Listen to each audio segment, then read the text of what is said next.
just do something, is really terrible advice.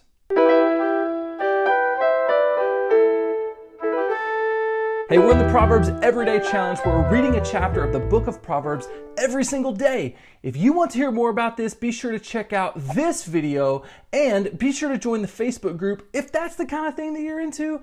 Both will be linked below. Now, there's definitely something to be said about taking action. I try to live my life by being decisive and taking action by default. With that said, though, I think there's a real danger in acting thoughtlessly. Yes, be decisive, but don't be foolish. In the summers between my high school years, I was a lifeguard. I started swimming competitively when I was in kindergarten, so the parts of lifeguarding involving being comfortable in the water and general athleticism, they were pretty easy for me. But it all wasn't a walk in the park though.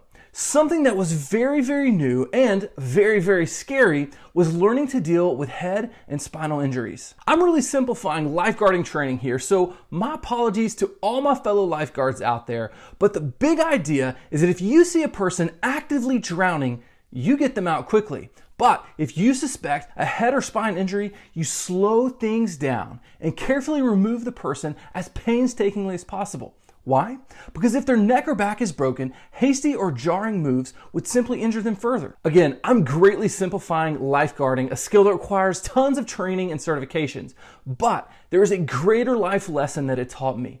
Yes, act decisively, but be sure to act wisely too. In Proverbs 14, we see this very advice given in verses 15 and 16, so let's dissect them a little bit.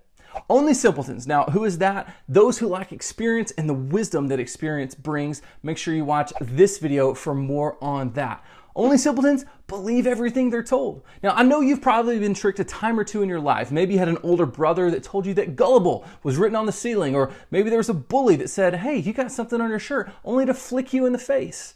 But this proverb goes so much deeper than that. Sure, we should probably be wise enough not to fall for those tricks anymore, but that doesn't mean that we aren't falling for more sophisticated, more harmful tricks. Then Solomon continues, the prudent carefully consider their steps. This sentence basically defines what it means to be prudent, giving careful thought to actions taken, especially to their possible ramifications. So we see this juxtaposition between the simple and the prudent in verse 15. Then Solomon doubles down in verse 16. The wise are cautious and avoid danger. Fools plunge ahead with reckless confidence. So we have cautious versus reckless, careful versus careless, brain engaged versus brain not engaged. Now, I know I don't need to tell you this, but we are living in the age of instant reaction. We think in tweets of 280 characters or less and react to photos with likes, hearts, upvotes after only considering the content for seconds. For most of the content that we see, that's perfectly fine. I know I can like your cat photo and you know that you can heart the photo of the Jeep I just posted, and we don't have to give those things a whole lot of thought. But here's where it gets tricky. What about when things aren't as clear cut? What do we do when news breaks and we don't have all the facts? What do we do when it seems like literally everyone is jumping on the outrage train and we feel pressure to conform? This is where I think these verses can really give us some much needed wisdom.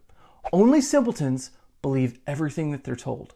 The prudent carefully consider their steps. The wise are cautious and avoid danger, but fools plunge ahead with reckless confidence. Jesus said it like this, I'm sending you out as sheep among wolves, so be as shrewd as snakes and as harmless as doves. This verse seems kind of strange at first, but Jesus is giving us a warning that we'd be wise to heed. There are wolves out there, and they're stalking us like prey. Therefore, have sharp judgment, be shrewd, but act innocently in our fallen world. Jesus is calling us to be discerning, seeing motives behind actions. The wiser you become, the more you know that most people do not have your best interest at heart. They have their own best interest at heart. So what we have to do is slow things down. Give ourselves time to think and see if what someone is saying is in alignment with what they're actually doing. Don't believe everything you're told. If I could boil all of this down into a short, succinct phrase, it would be this: slow down and think. So how do we begin to actually slow down and think? The first thing is this: never, ever, ever, ever, ever, ever react to something in the heat of the moment. Pause. Now, I know we tell our kids this when their sister pulls their hair or takes their toy, but I think we would be wise to use this advice ourselves. When we see something trending on Twitter, something racking up comments on Facebook, or being discussed on TV news, don't react publicly. Pause. When something is just unfolding, not all the facts are known yet. Do you really want to give a public, forever statement on something before you know all the facts?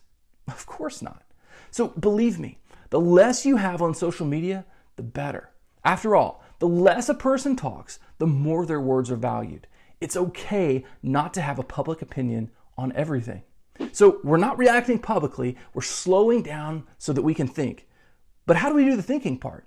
Well, we research. We dig deeper than sound bites and slogans. We look beyond public image, media hype, and well-crafted words to truly discover and discern what a person or an organization's true motives are. If I could be very honest, I've lost respect for many people over the years because they latched on too quickly to things that were not what they seemed at first glance. I've seen people publicly support and even financially support organizations that go directly against their own values and beliefs simply because these people were emotionally charged at the moment and wanted to do the popular thing. I urge you to investigate bandwagons before you jump on them. Go beyond what people say and examine what people actually do. One of my favorite quotes of all time is Oscar Wilde's, "Everything popular is wrong." The older I get, the more I realize how true this is. Here's some good questions to ask when researching something for the purpose of discernment. What's really going on here? What are they saying that they truly want? What will this do long term? If they got everything they wanted, what would happen? Who are these people really? Are these people truly godly, and is their cause truly noble? Are they appealing to my logic or my feelings? And it's that last one that's really telling. Anyone rushing you to action does not have your best interest at heart. So do what's best, not what feels good.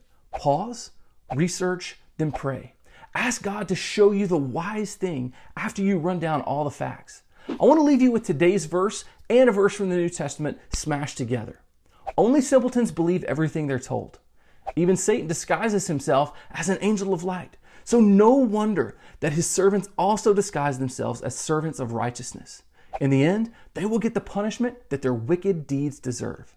Therefore, carefully consider your steps. Don't just do something, do the wise thing.